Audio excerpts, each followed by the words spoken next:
बहुत बहुत स्वागत है आपका अक्षर दुनिया वेब टीवी के स्पेशल सेगमेंट राजनीति के गलियारों से में। आज हम इस खास कार्यक्रम में आपकी मुलाकात करवाएंगे संविधान बचाओ मंच के राष्ट्रीय संयोजक, अखिल भारतीय यादव समाज के महासचिव, कांग्रेस के प्रदेश उपाध्यक्ष दामोदर यादव जी से। इनसे खास मुलाकात करवा रहे हैं हमारे प्रधान संपादक Sumedh Waghmare ji. One two three start. आज हमारे स्टूडियो में एक मेहमान आए हुए हैं जिनका नाम है दामोदर यादव। दामोदर यादव जी संविधान बचाओ मंच के राष्ट्रीय संयोजक है, अखिल भारत वर्षीय यादव महासभा के राष्ट्रीय महासचिव है, कांग्रेस के प्रदेश उपाध्यक्ष भी है। सर, चैनल में आपका बहुत बहुत स्वागत है। बहुत बहुत धन्यवाद भाई। सर, सबसे बड़ी जिम्मेदारी है आपको, इतनी बड़ी 3 जिम्मेदारियां दी है, तो इस बारे में क्या कहना है आपका? सबसे पहले तो आपके चैनल को धन्यवाद दूंगा, बहुत सारी शुभकामनाएं दूंगा, क्योंकि बहुत जरूरी है लोकतंत्र के लिए, संविधान के लिए कि मीडिया निष्पक्ष रूप से काम करे, और आप लोग निष्पक्ष रूप से काम करते हैं, इसके लिए आपको बहुत बहुत धन्यवाद, बधाई। दूसरा, आपके माध्यम से सबको नई साल की भी शुभकामनाएं देता हूँ। बंधु, ऐसा है कि तीनों जिम्मेदारियां कहने को अलग अलग हैं, लेकिन वो प्रत्यक्ष रूप से एक दूसरे से जुड़ी हुई हैं, अप्रत्यक्ष रूप से। पहली जिम्मेदारी जो संविधान बचाने की है, जो संविधान बचाओ मंच के माध्यम से हम काम करते हैं, और दूसरी जिम्मेदारी यादव महासभा की है, और तीसरी जिम्मेदारी कांग्रेस पार्टी की है। ये तीनों इस प्रकार एक दूसरे से जुड़े हैं।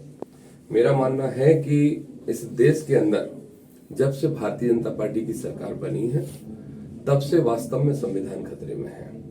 बाबा साहब ने संविधान लिखा, बहुत संघर्ष करने के बाद शोषित और वंचित लोगों के लिए उसमें ऐसी चीजें लिखी जिससे हम लोग भी बराबरी के हक अधिकार पा पाए और आगे आ पाए, चाहे राजनीतिक क्षेत्र हो, आर्थिक क्षेत्र हो, सामाजिक क्षेत्र हो, हर क्षेत्र में आगे आ पाए। लेकिन जिन लोगों की आज सरकार है, उनकी सोच मनुवादी सोच है, और वो आज भी यही चाहते हैं कि इस देश का शोषित और वंचित वर्ग जितना भी है वो आज भी पीछे रहे, और आज भी उनको गुलाम बनाने की सोच उनकी है। इसलिए निश्चित रूप से केंद्र की सरकार के द्वारा अनेक ऐसे काम किए जा रहे हैं। मैं तो यूं कहूंगा कि रोज बाबा साहब के संविधान के पन्ने फाड़ने का काम किया जा रहा है। तो इसलिए संविधान बचाओ मंच के माध्यम से हम पूरे प्रदेश में ही नहीं बल्कि पूरे देश में एक जागृति लाने का काम कर रहे हैं, सबको एकजुट करने का काम कर रहे हैं, और सबको ये आग्रह कर रहे हैं कि हम अगर अभी एकजुट होकर सड़कों पर नहीं उतरे, हमने अपना विरोध दर्ज नहीं कराया, तो निश्चित रूप से बाबा साहब का संविधान ये लोग खत्म करने का काम करेंगे। संविधान बचाओ मंच के आप राष्ट्रीय संयोजक भी है, और इस माध्यम से यात्राएं भी निकालने वाले हैं, तो इसका उद्देश्य क्या रहेगा? देखिए, हमारे तीनों प्रकार के कार्यक्रम पूरे मध्य प्रदेश में अभी चल रहे हैं, और अन्य राज्यों में भी कार्यक्रम बन रहे हैं। सबसे पहली बात तो यह है कि इस देश के अंदर राजनीतिक षड्यंत्र करके वर्गों में लोगों को बांटा गया। एससी वर्ग अलग, एसटी वर्ग अलग, पिछड़ा वर्ग अलग, और फिर उनके बीच इतनी दूरियां पैदा कर दी गई कि वो कभी एक ना हो पाए। उद्देश्य यह था कि जो 90% संख्या वाले बहुजन लोग हैं वो अनेक टुकड़ों में बढ़ जाए, ताकि 10% वाले इस देश में राज्य कर सकें। लेकिन हमारा सबसे बड़ा काम ही यही है। यादव महासभा की मेरे ऊपर जिम्मेदारी है। मैं किसी भी यादव महासभा के मंच पर जाके यादव समाज के लोगों से यही आग्रह करता हूं कि अगर आपने बाबा साहब को शुरू से माना होता, तो निश्चित रूप से जिस तरह से एसटी और एससी वर्ग के भाइयों को संसद के अंदर, लोकसभा के अंदर, आपके विधानसभा के अंदर सीटों में आरक्षण मिलता है। क्या कारण है कि पिछड़ा वर्ग को आरक्षित तो कहा जाता है, लेकिन उन्हें इन सीटों में आरक्षण नहीं दिया जाता, पंच सरपंच तक सीमित रखा जाता है। मेरा उद्देश्य है, माननीय मुलायम सिंह यादव और कांसीराम साहब एक बार मिले थे उत्तर प्रदेश में, और बहुत बड़ा उस समय सांप्रदायिकता फैलाई गई थी भारतीय जनता पार्टी के द्वारा। उसके बाद भी ये दोनों बड़े नेताओं के मिलते ही सरकार बन गई थी। अगर मध्य प्रदेश में, पूरे देश में पिछड़े वर्ग के लोग, एससी वर्ग के लोग, एसटी वर्ग के लोग, अल्पसंख्यक, ये सब एक साथ अगर आ जाते हैं, 50% लोग भी एक साथ आ जाते हैं, तो ये संविधान को खत्म करने वालों का सपना अधूरा रह जाएगा और हमारा संविधान सुरक्षित हो जाएगा। तो पिछड़ों और एससी वर्ग के भाइयों के बीच जो खाई है, उसको पाटने का काम हमारा संगठन प्राथमिकता पे कर रहा है। जहां तक बात कांग्रेस पार्टी की जिम्मेदारी की है, तो मैं तो हमेशा कांग्रेस पार्टी को भी कहता हूँ, हमारे नेता को भी कहता हूँ, माननीय कमलनाथ जी को भी कहता हूँ, राहुल गांधी जी को भी मैंने चिट्ठी लिखी है। मुझे बड़ी खुशी है कि राहुल गांधी जी इस देश में एक तरफ वो सरकार है जो नफरत के रोज बीज बो रही है, फसल उगाना चाहती है नफरत की, लड़ाना चाहती है भाई को भाई से।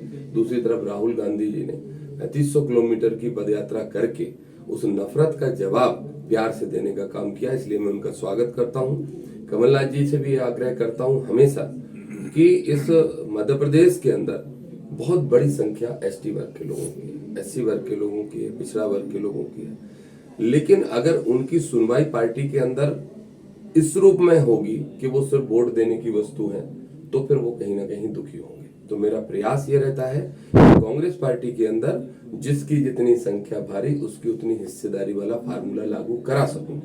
हालांकि इसमें मुझे समस्याएं आती हैं और अपने नेताओं को कन्विंस करने से लेके जो संगठन में काम करने वाले लोग हैं उनको इसमें कन्विंस करने में मुझे समस्या आती है। मैं कहता हूँ ये नारा भले कांसी राम साहब ने लगाया हो, लेकिन कांग्रेस को अगर इस नारे को फॉलो करेगी तो निश्चित रूप से मैं दावे से कहता हूँ कि 2023 में 230 में से 170 सीटें कांग्रेस जीत जाएगी, लेकिन इसको मानना पड़ेगा। तो ये प्रयास है, तो तीनों ही बैनर के माध्यम से हम ये प्रयास कर रहे हैं कि जो सांप्रदायिक ताकतें हैं, जो धर्म के नाम पर राजनीति करने वाले हैं, उनको सत्ता से बेदखल किया जाए। हाल ही में आपने एक प्रेस कॉन्फ्रेंस की थी हरियाणा सेना के ऊपर, क्या मुद्दा था, किस लिए की थी? देखिए, हमारी प्रेस कॉन्फ्रेंस भी थी और हमारा प्रदर्शन भी होने जा रहा है। प्रेस कॉन्फ्रेंस इसलिए थी कि कांग्रेस के एक लीडर है राजा पटरिया, कुछ दिन पहले वो मोदी जी के बारे में उनकी स्लिप ऑफ टंग हो गई थी, कुछ उन्होंने बात कही, उस बात को मुद्दा बना के उनको जेल भेज दिया गया और आज तक उनकी जमानत नहीं हो रही है।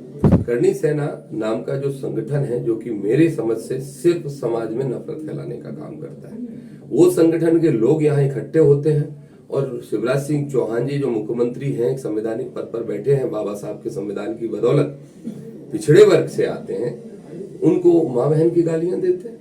मैं पूछना चाहता हूँ करणी सेना के लोगों, आप जवाब दो, अगर नरेंद्र सिंह तोमर मुख्यमंत्री होते, अगर बीडी शर्मा या नरोत्तम मिश्रा मुख्यमंत्री होते, तो क्या आप उनको माँ बहन की गालियां देते? क्या सिर्फ इसलिए शिवराज सिंह को गालियां दी गई हैं कि वो पिछड़े वर्ग से आते हैं? क्या कारण है कि शिवराज चौहान को जिन लोगों ने गालियां दी उनको इस प्रदेश के गृह मंत्री चाय पर घर पे बुलाते हैं? तो क्या भारतीय जनता पार्टी के अंदर की फूट है, मुझे नहीं पता, लेकिन जो संदेश गया वो बहुत गलत गया कि अगर पिछड़ा वर्ग का मुख्यमंत्री होगा तो उसको अगले वर्ग के लोग सड़कों पर गालियां देंगे। और मुख्यमंत्री जी, आपसे भी कहना चाहता हूँ, आप महापुरुष बनने की कोशिश ना करें, नेता ही बन जाएं। आप सबसे पहले वो कार्रवाई करें। आप कौन होते हैं माफ करने वाले, क्षमा करने वाले? वो गाली सिर्फ आपको नहीं पड़ी है, बल्कि पूरे पिछड़ा वर्ग को पड़ी है, पूरे आरक्षित वर्ग के लोगों को पड़ी है, और एक संवैधानिक पद पर बैठे व्यक्ति को गाली दी गई, इसलिए संविधान को गाली पड़ी। तो मैं मानता हूं कि आपको सख्त कार्रवाई करना चाहिए। तो हमने मांग की, कल प्रेस कॉन्फ्रेंस करके, कल परसों डीजीपी से मिले थे, हमारा संविधान बचाओ मंच का बैनर में सभी साथी मिले, और सबने मांग की है कि आप एक हफ्ते के अंदर उन लोगों के खिलाफ एफआईआर करें जिन्होंने ये कार्यक्रम का आयोजन किया या जो इस संगठन को लीड करते हैं, और उनको गिरफ्तार करें। और करणी सेना को माननीय मुख्यमंत्री जी, आपके माध्यम से कहना चाहता हूं, तत्काल प्रभाव से बैन करें, क्योंकि इस संगठन का जन्म एक फिल्म के विरोध से हुआ, और जन्म जहां से हुआ, विरोध से हुआ, ऊधम से हुआ, दंगे से हुआ, फसाद से हुआ, तो वो संगठन कभी समरसता का काम नहीं कर सकता। 2023 में विधानसभा का चुनाव है, किस तरह से आपकी भूमिका रहेगी, क्या आपने सोचा है राजनीति की? हमारा प्रयास है कि हमारा जो बैनर है, हमारी जो पार्टी है कांग्रेस और माननीय कमलनाथ जी, हम उनसे आग्रह कर रहे हैं, लगातार ये प्रयास कर रहे हैं उनको बताने का, समझाने का कि एससी और एसटी वर्ग के लिए तो जो सीटें आरक्षित हैं उन पर हम चुनाव लड़ाते ही हैं, लेकिन पिछड़ा वर्ग के लोगों को उतनी भागीदारी नहीं मिल पाती। इस मध्य प्रदेश के अंदर जिनकी संख्या 5 लाख भी नहीं है वोटर के रूप में, उनको 35 टिकट दिए जाते हैं, जिनकी 35 लाख संख्या है उनको 10 टिकट दिए जाते हैं। ये सिस्टम ठीक नहीं। तो इसलिए हमारा प्रयास है कि इस बार कांग्रेस पार्टी बहुसंख्यक लोगों को टिकट देने से लेकर संगठन तक ज्यादा से ज्यादा महत्वपूर्ण जिम्मेदारी देने का काम करे। अगर ये हो पाया तो 2023 में 250 सीटें आएंगी, 170 से ज्यादा सीटें आएंगी, और यही हमारा प्रयास है कि ऐसे निर्णय कांग्रेस ले। ये हमारा निरंतर रूप से प्रयास रहता है। बड़ी बड़ी सभाएं हम लोगों की पूरे प्रदेश में हो रही हैं, कहीं 10,000, कहीं 20,000, कहीं 25,000 लोग आ रहे हैं। हम उनसे भी संविधान बचाने की बात करते हुए ये कहते हैं कि अगर संविधान बचाना है तो संविधान को खतरा किससे है? भाजपा से। और भाजपा का अगर कोई तोड़ इस देश में हो सकता है तो निश्चित रूप से राहुल गांधी जी के नेतृत्व वाली कांग्रेस हो सकती है। इसलिए हमें कांग्रेस को मजबूत करना होगा। आप तीनों संगठनों में महत्वपूर्ण पदों पर हैं, हमारे दर्शकों को क्या संदेश देना चाहेंगे आप? मैं सभी दर्शकों से ये आग्रह करना चाहूंगा, आपके जितने भी दर्शक हैं, हमारी और जितनी जिम्मेदारी है उतनी आपकी भी है, उतनी मीडिया की है, उतनी ही आपकी है। क्योंकि अगर संविधान है तो हम हैं। संविधान नहीं बचा तो ना आप बचोगे ना हम बचेंगे और हम गुलामी की तरफ बढ़ जाएंगे, जो हमारे देश में पहले हुआ करता था। बाबा साहब का सपना, कांसीराम साहब की मेहनत, बीपी मंडल का प्रयास, बहुत सारे महापुरुष हुए, बहुत सारे नेता हुए, माननीय मुलायम सिंह जी से लेके बहन मायावती जी से लेके शरद यादव जी जो भी दुनिया में नहीं रहे, लालू प्रसाद यादव जी, नीतीश कुमार जी, ये जो सारे लोग हैं जो पिछड़े वर्ग के और ओबीसी वर्ग के लोगों के साथ साथ एससी वर्ग के लोग हैं, नेता हैं, इन्होंने बहुत मेहनत करके यहाँ तक लाने का काम किया है। और आप सबसे मेरा आग्रह है कि संविधान को बचाइए। संविधान रहेगा तो हमारी ताकत रहेगी, नहीं तो हम फिर गुलामी की तरफ जाएंगे और हम किसी कीमत पर नहीं होने देंगे। उसके लिए हम आगे बढ़े हैं। आप संविधान बचाओ मंच का सहयोग प्रदान करने का काम करें। जब भी हम आपको आवाज लगाएं, आप हमारे आवाज से आवाज मिलाने का काम करें। निश्चिंत रहें, संविधान का एक भी पन्ना हम फाड़ नहीं देंगे। यही आपको आपके माध्यम से आपके दर्शकों से अपील करता हूं कि आप भी जागरूक बने, अपनी जिम्मेदारी को, नागरिक होने की जिम्मेदारी को आप भी समझें। तो दर्शकों, ये थे हमारे साथ दामोदर यादव जी, जिन्होंने एक अच्छा संदेश दिया है संविधान बचाओ का। अगले प्रोग्राम में फिर किसी मेहमान के साथ दीजिए इजाजत। नमस्कार। धन्यवाद, बहुत बहुत धन्यवाद, थैंक यू।